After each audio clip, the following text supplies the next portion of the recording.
Okay, so for those of you that don't know, I've been a teacher for about 13 years now, and I've worked in state schools, particularly state schools that are from sort of lower social economic status. And as an English teacher, I've had so many parents ask me over the journey, what should I get my kid to read? And how do I get my kid to read? And there are 101 answers to that question, but ultimately my answer to what you should get your kid to read is anything that they'll read. Whatever they like. If your kid is into building, get them books about construction. If your kid is into comic books, buy them comic books. If your kid is into some weird, obscure video game, I had one student who wouldn't read until they found out that there was novelizations of the Five Nights at Freddy's video games. And their parents bought them all the books, and that kid suddenly devoured book after book after book. There is always, of course, books that are classics for a reason. I can put a whole bunch of suggestions down in the comments on books that have good moral lessons or are sort of good historical reading or anything like that. There are 101 books that would be good for them to read, but ultimately what you should be, or how you should be making your kid read, is by buying them things that they're interested in.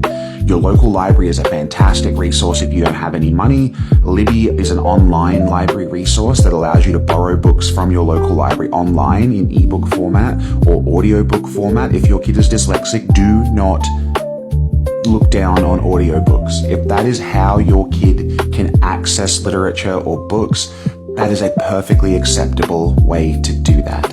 There are also programs that will speech to text, that will read to your child or will change the font and color of the pages. Those are two things that can help students with dyslexia or young people with dyslexia, and that will have a really positive impact.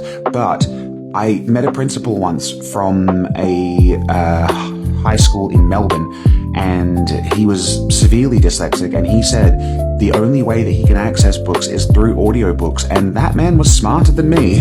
So do not think that being limited in that way is something that should prevent people from engaging with books. So sorry about the rant here, but if you want to have your young person read, then you need to buy them things that are interesting to them.